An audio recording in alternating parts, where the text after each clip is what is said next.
Colton Schultz from the North Dakota Insurance and Securities Department.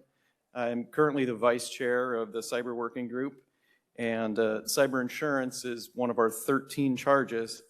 So that's why I'm here. Of the 13, this is probably one that I'm the least familiar with. So my background's more in risk-focused exams and IT. So in order to get up to speed, to catch up to the panel here, I had to do some research. And I don't know if anybody else comes to these looking for book recommendations, but I have one for you. Josephine Wolf's Cyber Insurance Policy. Great background if you were like me a month ago. So, but the purpose of this panel is the future of cyber insurance. So we'll try to focus on what's changing and how it may impact regulation and the work that you all do on a day-to-day basis.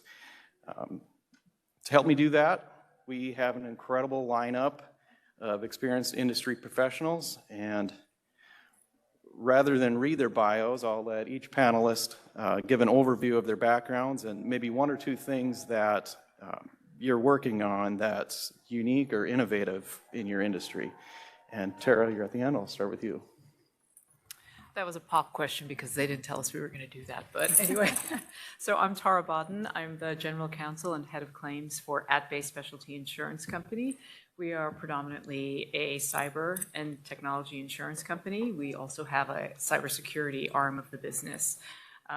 Some of the interesting things that we've been working on is we just came out with a fraud defense for wire transactions, fraudulent wire transactions, some technology, some of which comes with the policies you buy from us, and another version of which is sold by our security company. And that's been a pretty big deal because fraudulent wire transfers are pretty huge in the industry at the moment.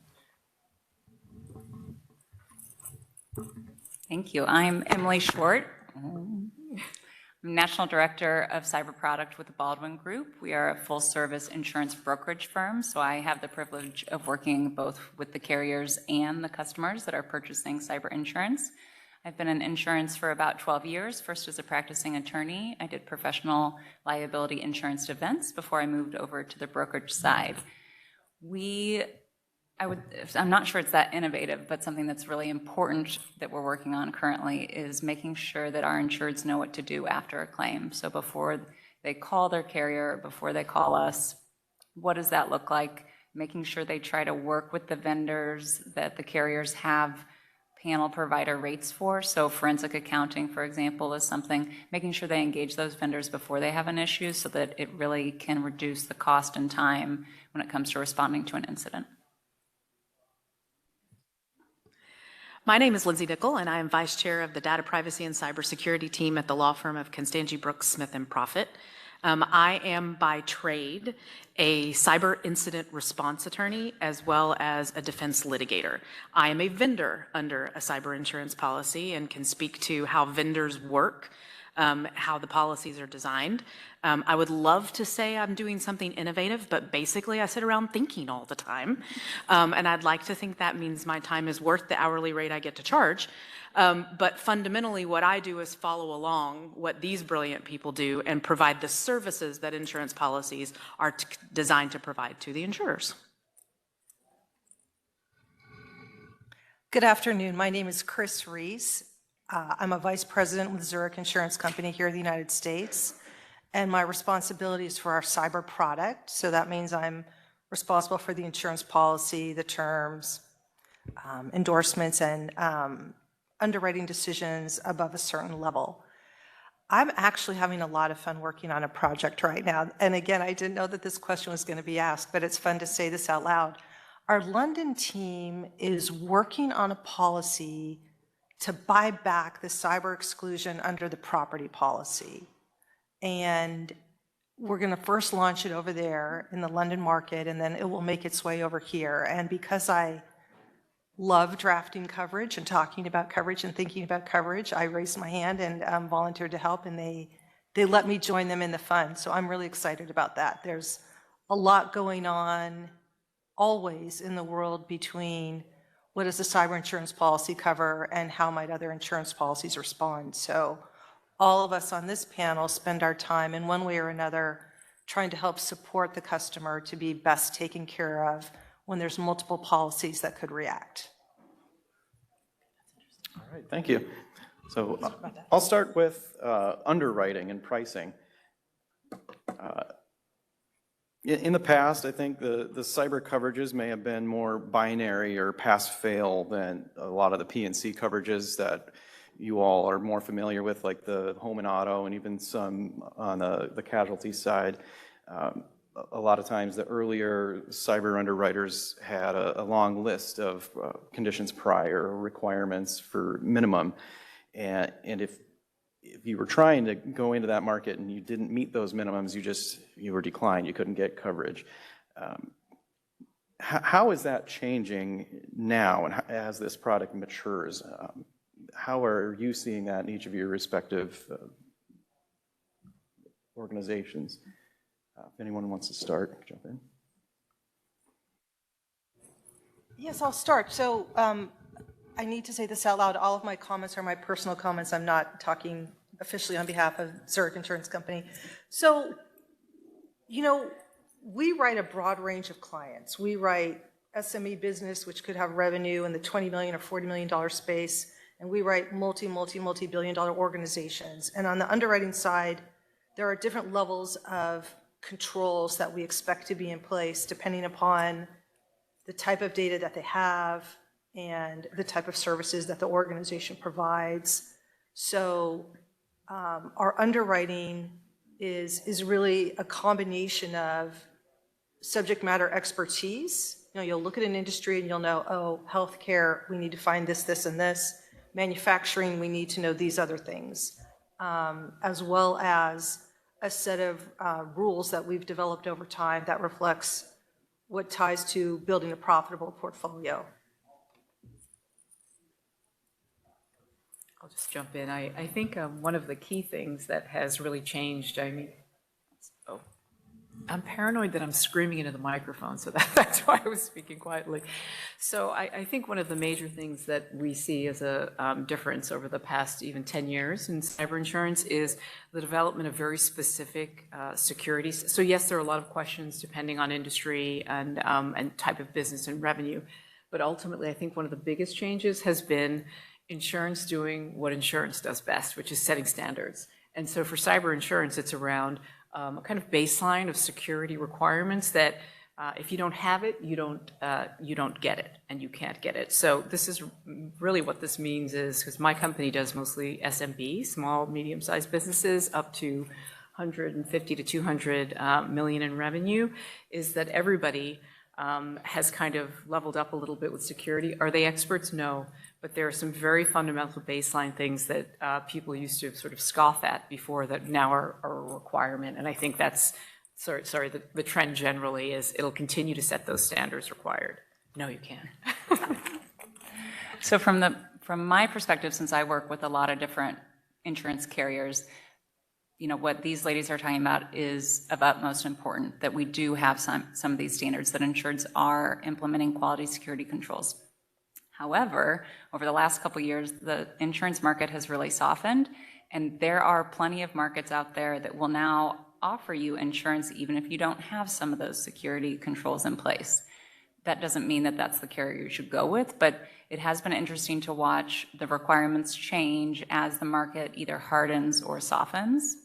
When it hardened maybe 5 years ago and the firms really got stringent on their security controls, I thought that would be the baseline, and that just was going to be the go-forward norm, which I think elevated the entire industry. But I have seen some of that come down when needed.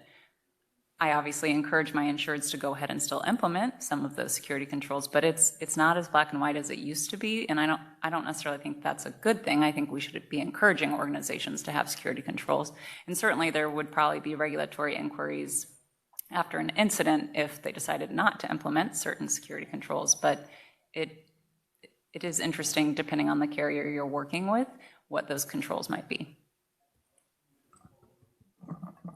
So I think an old criticism of the industry was, do we spend the money and fix the problem, or do we maybe buy cyber coverage? Are you still seeing that, or how how is the cyber insurance market kind of changing that mentality? No, go ahead. It's kind of hard because we have to yeah, press the button each time. In today's world, both are necessary. You really can't rely only on having a robust network security posture, and Tara can speak about that very eloquently, because the criminals are smart, and there's multi-billion-dollar businesses out there in the criminal realm whose job it is to know how to break through the network security products that businesses buy. That's what they do for a living, multi-billion-dollar businesses, right? So your network security controls are absolutely critical, but insurance is a balance sheet protection. And then also, I'd like to hear Lindsay's thoughts on the privacy litigation piece, which is entirely separate from the network security piece of the policy. And as we're seeing litigation trends morph and evolve so quickly and some large class action payments, what we're seeing is that the network security control aspect of underwriting is irrelevant when it comes to trying to manage the privacy risk in some cases. Yeah, with the caveat, I'm not an underwriter. I don't work in insurance. I'm a vendor. One of the things I'll say about that perspective, the idea of, okay, well, we're looking at a budget. We can either implement security or buy insurance. And I agree with what Chris said. It's not an either or. It needs to be both, because there is no 100% guarantee any organization can buy that protects them from these cyber criminals getting in, nor is there a protection from necessarily for privacy liability. That privacy liability doesn't necessarily always stem from a cyber attack or cyber crime. It stems from other incidences too, whether it's lost or misplaced information, insider threat information, or the development of new theories of liability under existing statutory schemes, see BIPA in Illinois. Understanding that the cyber product, number one, isn't going to fix the security concerns if you end up using your coverage, because that's not what it's designed to do. But it also is a product that is designed to provide first-party and third-party services, assuming that that's how the policy is written. So the first thing it's going to do is try to investigate and remediate and recover the business, but then it's going to trail after the event. And we are at a point in time now where if a cyber incident results in a breach notification, I would say probably with the cases that I handle, we're looking at 90 to 95% likelihood that there will be some sort of resulting litigation. The class sizes, the putative class sizes are dropping below 300. 300. Lawsuits are getting filed, and they're getting filed within 5 to 10 days of a breach notification being sent out there. So any event, you're not just protecting your environment when you buy a policy like this, you're actually protecting the life and livelihood of the organization. Because if you have the catastrophic event, if you have that ransomware attack with theft of data, with publication on the dark web and a breach notification, there will be a regulatory inquiry and there will be litigation, and the policy follows all the way through that process. So 100%, it's not an either or anymore. And it is a product that in my experience actually supports and serves the insureds the way it's designed to. You know, insurance is, there's never gonna be a perfect scenario, but as a whole, the product is designed and delivers what it is supposed to do. And as a vendor, it's something that I take a great deal of pride in working with insurers, because I can leverage my experience and what the insurance policy is designed to do and actually help organizations through to the end. Yeah, I think just to, not to beat a dead horse, but the concept of, I think it's become very clear in the industry that insurance isn't enough. So that criticism is kind of, it's always going to be there, but the reality is, if we look at the way threat actors work, if we look at how things are changing so dynamically and quickly, the fact that they're kind of always one step ahead, the challenge is to make sure you have the right technology that can actually help you mitigate. And I think that many, many companies are just kind of buying into that over time. Your point about when the market is soft, you can probably get people to ease up maybe on certain areas that they may be more strict with. But I think that principle remains and will be a constant.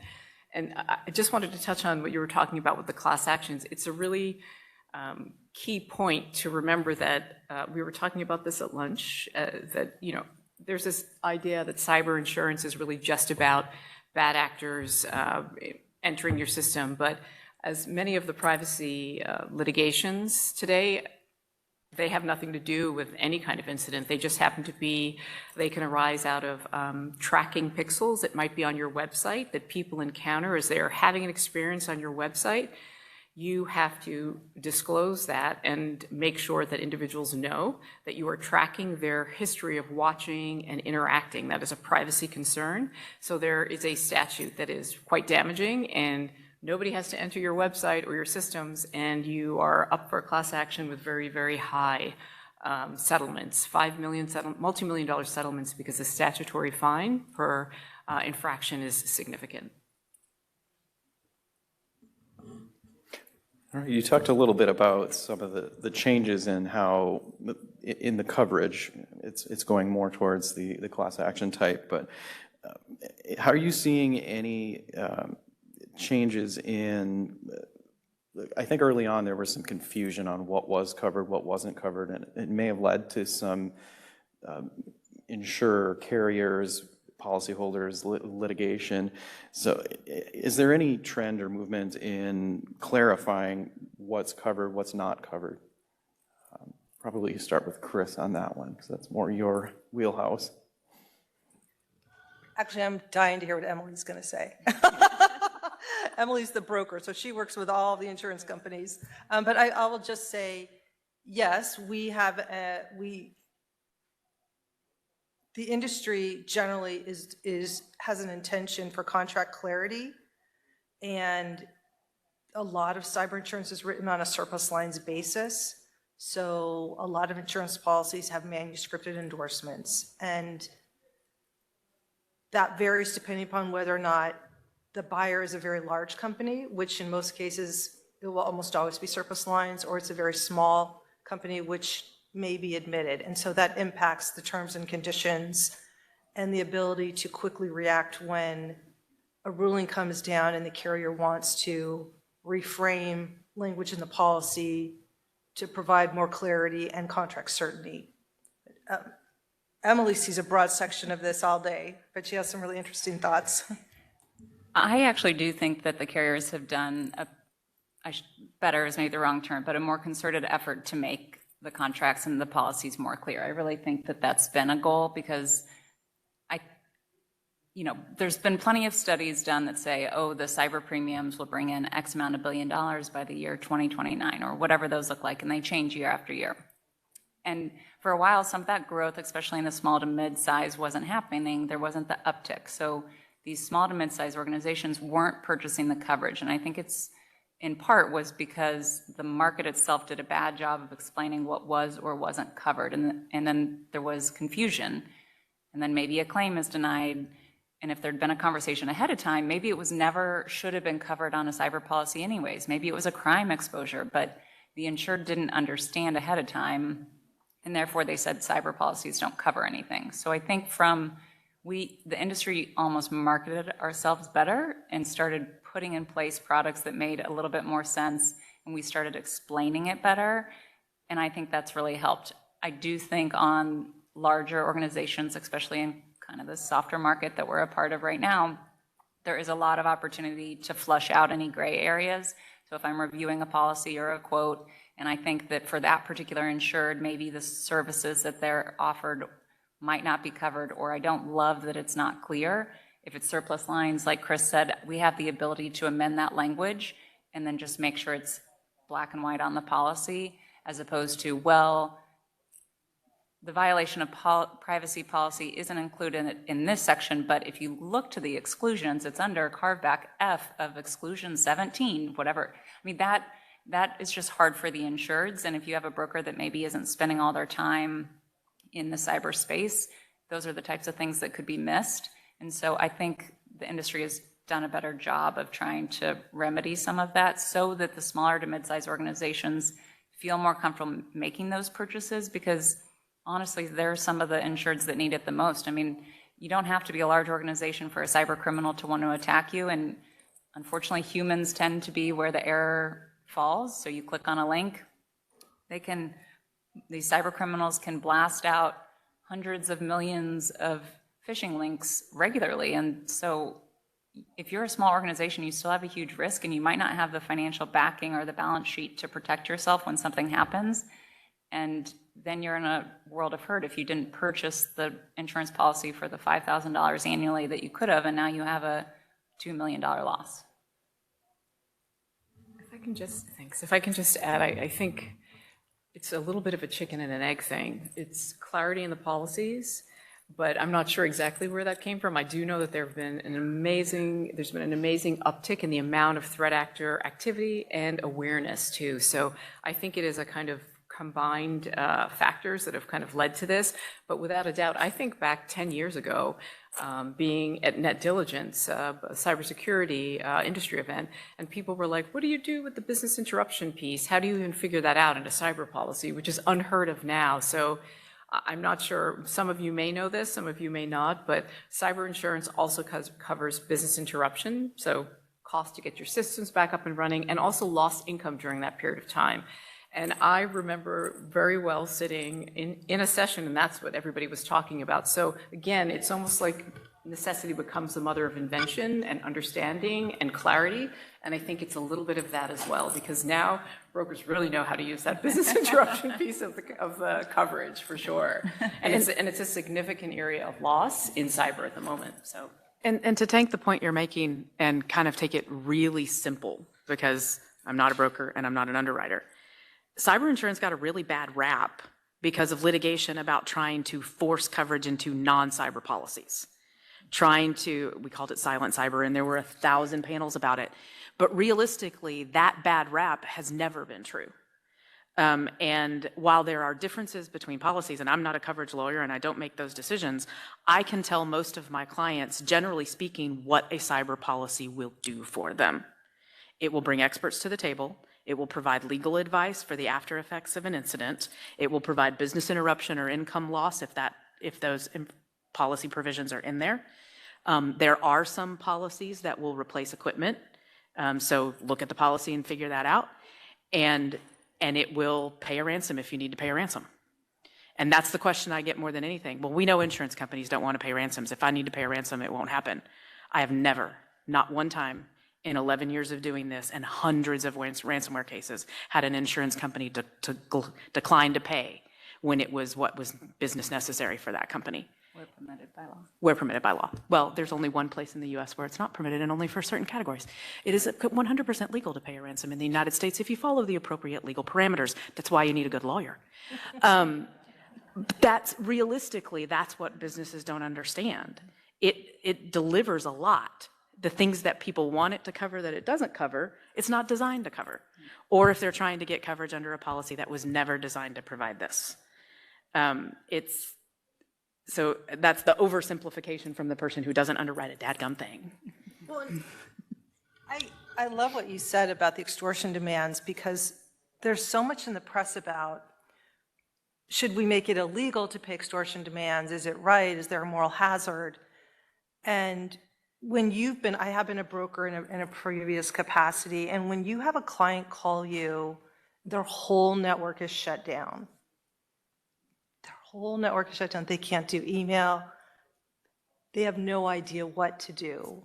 You see people get fired. You see CIOs crying. I mean, it's such a horrible, stressful time for business. And that's the part that Lindsay does, right? She helps get them back.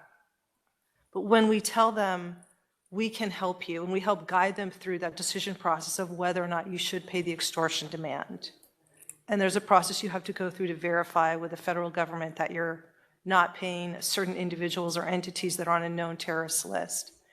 And they see that there's actually outside parties that can help them figure out how to negotiate. Because these ransom demands are negotiated. They'll start high and they'll negotiate down. When you live through all that, and you've lived through all that a few times, you see actually how valuable cyber insurance is. And also take into consideration, it's the law of large numbers. We have hundreds of clients, right? Hundreds of insureds who may pay anywhere from $20,000 to $30,000 to $40,000 a premium, and they're buying a limit of $2 to $5 million. Well, the one that has the $5 million limit needed that $5 million limit. We don't have so much severity that you're paying $40,000, buying a $3 million limit and getting a claim every other week, right? So there's more frequency, there's more severity than frequency, but I mean, the claims are being paid and the businesses need it. And it is a very emotional experience to go through a process when a business is shut out of their whole computer systems and to see them go through it and get to the other side where they're back up and running, especially with a small business owner. Yeah, and I mean, one thing I'll add, which is not meant as a plug for my claims team, because I think this could happen to any insurance carrier that does exactly as Chris says, is these things that happen to people and businesses are really the worst day of their professional lives, right? And there are people, there's a board to answer to, there's the rest of the C-suite to answer to, there are customers to answer to, there are people that you're supposed to be supplying product to answer to. And, you know, it's very interesting to see the number of repeat customers you have after they've had a claim with you where it's gone well, they've been in tears, and you've kind of just stood up and said, here's the lay of the land and how it works, here's what's going to happen in the next 3 hours, 6 hours, 9 hours, week, and here's how it's going to work. And this is what all the carriers should be doing. But you will see, and we see people who say, we had such a great experience with that claim that we want to stay with you. I think it's one of the areas where it really sticks, actually, because it's such a dramatic experience for people. Moving into claims, just to tee up Lindsay, more broadly, what types of services can this industry offer to help policyholders recover from a cyber claim? I know you started down that road, but I had the question. So. On the how to recover side of things? We're going to like focus on that? Your data forensics or your incident response. So first and foremost, the worst thing an organization can do is incident response by Google. When organizations, you wake up in the morning, you can't get into your server, your business is shut down, and so you pick up your phone and hit Google and say, how do I respond to ransomware? How do I recover from ransomware? No.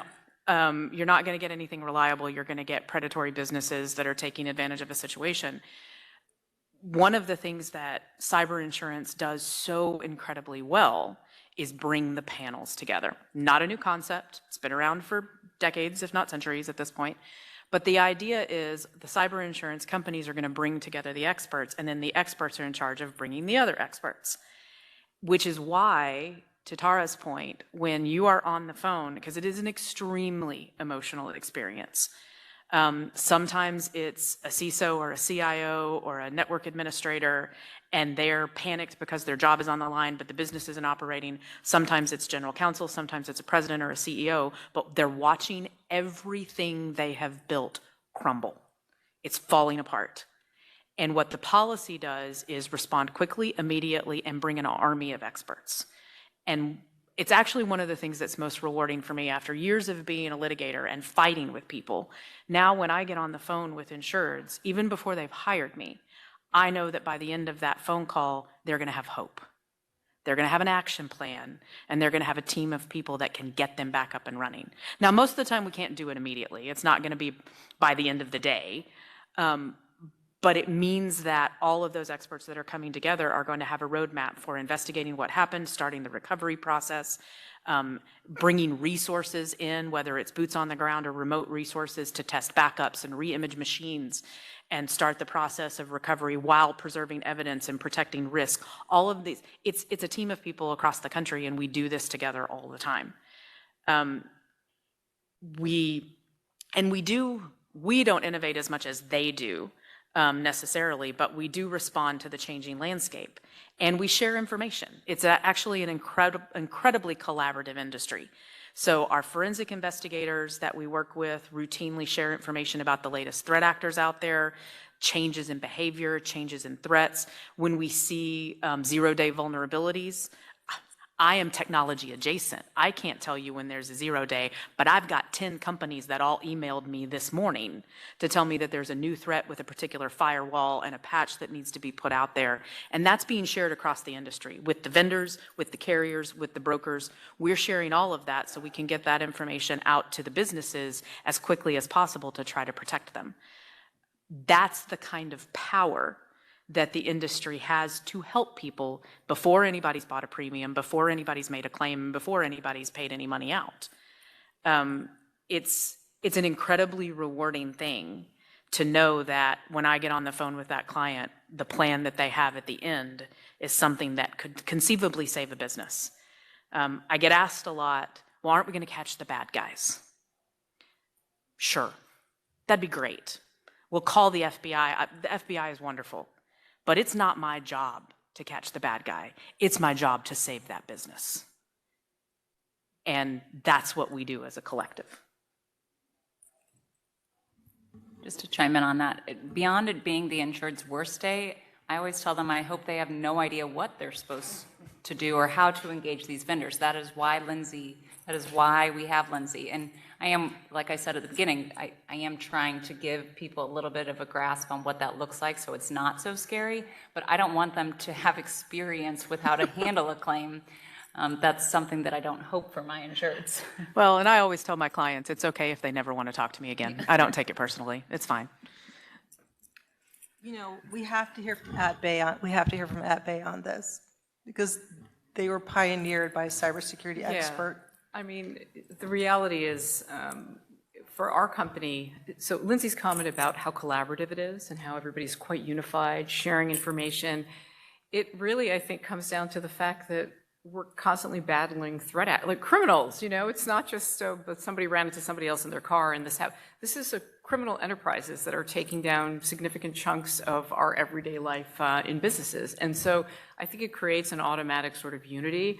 I know that the person who founded my company, he showed up because he's like, I don't know anything about insurance, but I think it's the best way to get at it. He's got deep cybersecurity experience and background, and he was like, I just want to save the world from the bad guy. It's an incredibly mission-driven company, and I think that most people who work in the space, maybe they didn't start their company for that reason like Rotem did, but it is born of, you get in there and everybody feels quite passionate about protecting, understanding, learning, educating, sharing information. We end up putting out a lot of, because of Rotem's passion, really, a lot of information about cybersecurity, about what's happening in the threat actor landscape that is actionable for businesses without somebody specialized doing it, because the best way to stop the criminals or limit the criminals is just to share information. You don't charge for it, but just try and educate people, try and kind of bring everyone along and create a bigger wedge against them.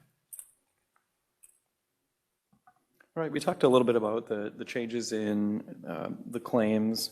How about from a risk assessment or methodology approach, what are some of the new tools or methodologies that industry is using to perform better risk assessments? I'll let you pick who wants to take that one first. So what we see is there are a lot of companies who are using off-the-shelf scanning systems. When we first came into the market about 7 years ago, we had developed our own scanning system, the thesis being you can't really underwrite cyber risk with just a piece of paper and some information. You need the ability to look at the potential insured stack, which sounds aggressive, but it's much less aggressive than you think. It is not being inside of their systems, but it's developing a scan that allows you to look externally from the internet, like most threat actors might when they're first kind of getting a sense of who might be easy to pick off. And it's not intrusive, it's just different openings in a system that you can actually identify by addresses on the internet. And so what we do is we have a cyber risk team that is out of Israel, and all their research is around what are the threat actors doing now, what are the new risks, where are the new entry points, what are the vulnerabilities that they're choosing to exploit, and in which parts of the industries. And we take that information to say, is there something new we need to be looking at before we agree to underwrite to someone? And for our current clients, is there something new we need to be able to flag to them so they can patch, protect, get new security around? And so it's really about understanding what is happening, applying that to tools that can kind of take a look and consistently, every day, monitor the insured system. So part of what we do is provide an attack surface monitoring system with each of our policies. It's for that purpose, so that our cyber research is able to flag to each of our insureds, here are the key vulnerabilities. There are lots of vulnerabilities in a system, so we don't terrorize people with every single one, but the top ones where we know that we're seeing loss from, and they've been advertised in the various trades, and everybody is looking at it as a real source of loss that's just impending. We notify them, and we have cyber analysts to speak with them about those and how to sort of correct them. So it's really about that. You kind of have to be active about it, because you can be an amazing risk. The day you are underwritten, we're just like, this is the best risk ever. But 2 days later, you're the worst risk. And, and that's just through no fault of your own. It's a vulnerability that arose.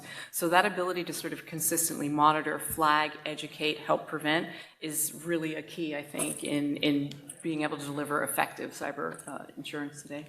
So a quick war story on that, and we're seeing more and more insurance carriers employ either a scanning system or some sort of, they're leveraging technology along with a more standard underwriting process. But it's something that's ongoing with the relationship of those companies with their insureds. I handled a matter that started in January of this year involving an exfiltration-only ransomware situation. So no encryption, just data stolen, and a threat actor group trying to extort a ransom payment to prevent the publication of that data and to prevent shaming on the dark web shaming site. And we had just gotten involved. So we'd had that intro call, we get the forensic investigator in there, we start analyzing what legal responsibilities might be, and the insurance company in that situation does continual dark web scanning on their insureds. And while we had our experts watching the specific shaming site for this particular ransomware variant, the company itself was doing large-scale dark web scanning and actually found, posted on the dark web, the credentials that we ultimately detected were leveraged and used to access the system. And so that was brought to the table for our forensic investigation before we even got started. So we're just deploying all the forensics tools, we're just getting the investigators into the system, and the insurance carrier itself reported, by the way, we detected stolen credentials in this place, these are the credentials, these are the ones that we found, got those changed really fast, and then plugged that into our investigation, and it provided direction for us so we could hone in more quickly on what we thought we might be looking at. So it's not just the risk assessment, it's also the constant use of technology and monitoring and information to inform the processes even we're going through in the responsive process. I'd like to just translate this into the process that you may go through on the regulatory side when you're asked to approve an insurance company's cyber application.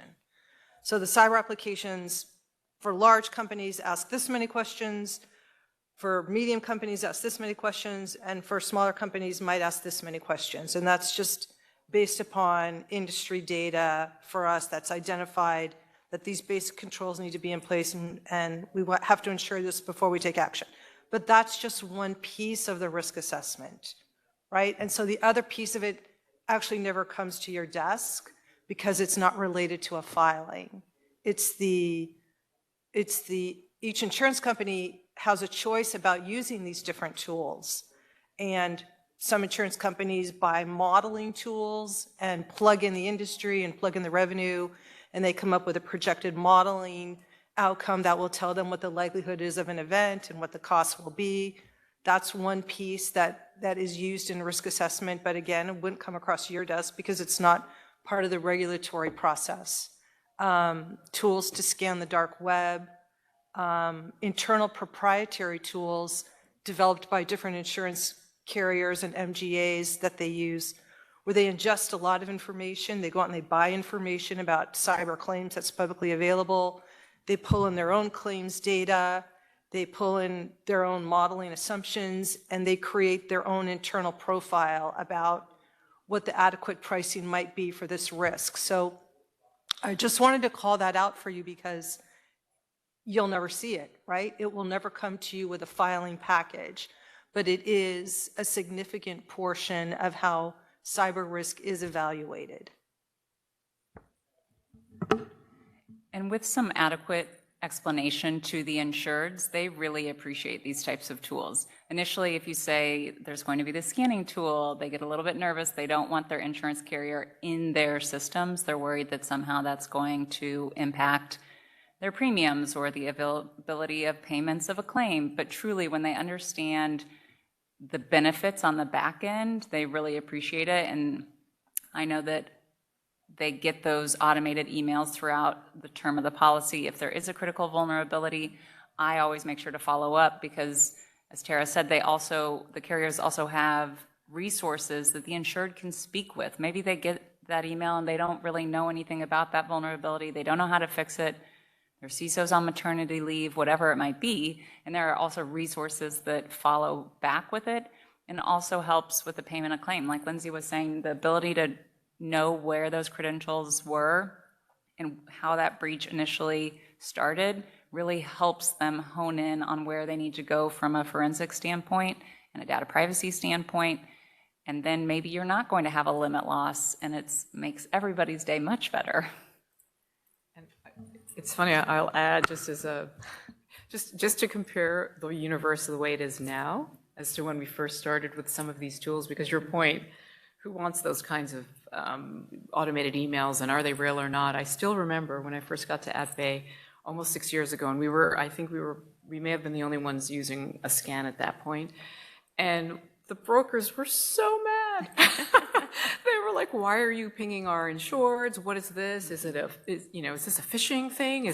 So everybody? It took a long time in education because it's a different kind of way of thinking of insurance. Nobody is expecting their insurer to sort of reach out and contact them about current things during the policy that are not related to a claim. And so I thought I would contrast it because now it's like happy, love, and sunshine. But initially, we had a lot of annoyed people and had a lot of educating to do, and I think all to the better end. Overall, where do you see the cyber insurance procurement process fitting into your insurance business planning or strategic planning? And how is that changing from maybe 10 years ago?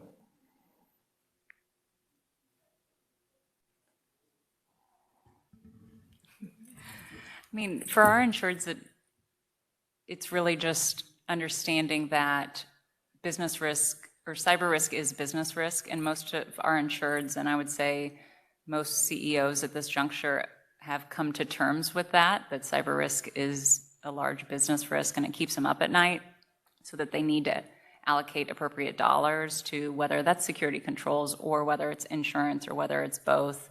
Ideally, also maybe some contractual risk transfer. There's a lot of solutions out there, but our insureds have slowly just started trying to find ways to ask for more budget, and I think it's been going better for our CISOs over the last couple of years because they now tend to have a seat at the board table. They are listened to with maybe a little bit more open ears as opposed to, not in all cases, but certainly in some organizations in the past, a CISO would ask for additional dollars, again, whether that's security controls or insurance, and maybe the business decided that's not where they wanted to put their dollars. And I'm starting to see that change. Not always. We certainly have CFOs that decide they don't want to purchase higher limits, even though maybe every other individual at the table would like to see some higher limits purchased. But I think on the brokerage side, we're also doing a better job of pricing out what that might look like. We can't make any guarantees, obviously, to what the industry and the market will look like 12 months from now. But I like to give them kind of a foreshadowing of here's what that price, if you wanted to increase limits or you wanted to make the purchase today, here's what it would cost you. If you decide you want to do it in 3 months, we can explore it again. But I think that helps give them some ammunition at the table as well when they need to go ask for dollars from the budget. And then we have been seeing a lot of insureds find savings maybe in other lines of coverage and then transferring it over to the purchase of cyber, which is great. I do think some of the embracing of cyber insurance and some security really comes down to the fact that if we think about cyber risk and how regulated it is now, whether it's by the SEC or individual, whether it's the NAIC, SEC, everybody is paying attention to it, but it started out as an IT matter, then it moved to a manager matter, then it moved to the C-suite matter, and then it jumped up to the board. And that's when I think all bets were off, and that's why, although there's still a lot of people that need to be convinced to really embrace it, especially across larger companies and public companies, they've got to. It's actually just a requirement on another level of it being a business coverage rather than just a technical kind of coverage. And at this point, you might all be aware that it's a requirement for me to ask the AI question. So how is cyber insurance industry responding to emerging AI threats? I mean, they're covering them. No, I mean, the reality is a lot of AI would be covered under cyber policies, right? Cyber and tech policies. It's actually not new. Now, what I have had is a lot of requests from brokers who, even if you explain that it's covered for their insureds, they need to see it. So you will create an endorsement that already says what your policy says, which is it's covered. But that is just a part of the reality. And then there's AI that we're all using in our companies, which is a separate issue. It's just, I think you've probably had a lot of sessions on that already, but I know that we use it pretty extensively in our systems. But the biggest piece I think that matters mostly is that it tends to be matters that are covered under cyber policy and technology policies. So if we take that from a different perspective, because one of the questions is, well, is my policy going to cover this? The other question is, how is AI influencing it? And from my perspective, what we've seen, and Emily alluded to it already, the same AI tools that we all have available to us on the World Wide Web exist in criminal versions on the dark web for free. And so back, the age of the Nigerian prince is long gone. What we have instead is AI engines that permit these criminal actors to generate phishing campaigns. What used to take them 6 to 8 to 10 hours to generate, they can now do in multiples in 5 or 10 minutes. And so what we've seen is anywhere from a 1,200 to 1,500 times increase in phishing emails coming into systems because it is so much easier for the criminals to create them. They're also much harder to spot now. You don't have suspicious grammar or misspellings. They're able to leverage AI to pull the images and the technology to create a very, very convincing email campaign. And so that has exponentially increased the threat. They can do similar things with AI technology when it comes to retooling algorithms on encryption software, tracking, looking and tracking who their victims might be. So it's not just how is your company going to use it and whether your policy is going to cover the misuse or potential liability that arises from it. It's also the existence of AI has expanded the threat landscape exponentially. And so even though technology is improved and education is improved and all of the things that we've been teaching our clients and companies to do has hopefully improved, the threat is just getting bigger and bigger. And that part's really the scary part because we have no way to quantify that because it's an entirely new risk. Another piece is the data side. So depending upon how a company is using AI, a company may be bringing in external data to help feed their analytics to accomplish the process that they bought the AI tool for. So there's a whole piece around tracking the data, understanding the governance of the data, understanding whether or not the data was legitimately obtained, was there proper disclosures made when the party that sold my insured the data, were they done properly? And we haven't seen the litigation yet. It will come, but if it falls into the realm of privacy and the realm of allegedly wrongfully collecting information, misusing information, I expect that we will see privacy litigation arising out of those claims. I think that's a couple years away because I don't know if anyone else on the panel has a different view, but we haven't seen yet a widespread use of models that are bringing in that level of data into organizations. Some certain industries are, but when you, is it happening right now in the manufacturing industry? No, right? So it will affect certain industries faster. It's also just a good reminder to be careful what you're putting out there, whether it's in an AI tool or just publicly available. Like Lindsay was talking about more realistic phishing emails. I mean, AI could make it so that a cyber criminal could target me specifically by saying, so let's say I post on LinkedIn that I spoke at this conference. They scan all that information. I get an email that says, we really enjoyed hearing you speak on this topic. I liked your point about XYZ. Unfortunately, I didn't get a chat with you afterwards because I had to go to a coffee. I'd love to find time here. Click here for my calendar to find time with me so we can debrief. And that doesn't take them very long, and AI makes it possible. I don't know. Facebook has all those challenges. I'm sure Instagram does too. And it says, list out your birth month, your mother's maiden name, your first car, your favorite color, your first pet. Okay, those are generally trigger questions for people's passwords at their bank account. I mean, these are not things that we should be openly putting out onto Facebook, but people do. So it's a good reminder, just think twice before you put it out there. All right, I think Cody, you said there's a question online?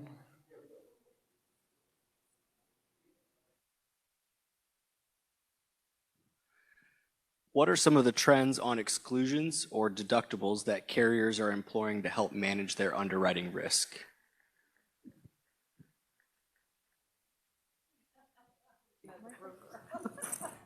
Okay. I would say I'm not sure that they're doing that. Deductibles still seem to be pretty low, and exclusionary carvebacks or getting exclusions removed depending on the risk and obviously the premium involved. If an insured is a smaller organization and not paying all that much for their coverage, the carrier's not going to be as amenable to amend language. But recently I was working on a very sizable account, and another market came in with a lower retention, so I went back to the other one. They lowered their retention and they removed the contractual exclusion, which I was shocked by. So I think it depends on the risk, but from my perspective with the soft market, I'm not, and this, I mean, it's good for my insureds, and so I'm not complaining about it, but I'm not seeing a lot of forceful exclusionary language other than the war exclusion, and deductibles still remain very low. Anecdotally, the one thing that I can mention, and this just comes from, I handle claims and I see what policies cover. I'll agree, like the bigger the business, the bigger the deductible or SIR we'll see on our side of things. There's a whole lot of portfolios out there that are doing small business with almost virtually no underwriting and low deductibles. It's a high volume game. And so they will sell some sort of cyber policy without a whole lot excluded and or on the deductible side of things. For a brief period of time, we were seeing coinsurance. Particularly for extortion payments. So there would either be, sometimes we'll see extortion sublimits. We'll see that sometimes. So you'll have, say, a $2 million policy, but the extortion sublimit is $500,000. Or we'll see full policies available, but co-insurance on an extortion payment. So if a business wants to pay ransom, they're going to pay 10% of that out of pocket or 20% out of pocket. I've seen that a few times. As the market softened, it went away. So during the brief period of time where there was a hardened market, we saw some creativity there. But as soft as it is, I haven't seen that in a couple of years. That was a unique challenge for the vendors, because when you need to pay a 7-figure ransom and your client has to come up with cash in order to be able to get it done, we had to start working that very early in the process. So for us as vendors to understand how the policy is created is something that helps us as we navigate through the process. But that was an interesting experiment that now, because of the softened market, has kind of vanished. It's gone away. And the same goes for sublimits, by the way. I know we're over, but you were seeing more sublimits before, and people are kind of giving way, given the soft market. We aren't, but there are plenty of markets out there that are doing it. All right, please give our panel a hand.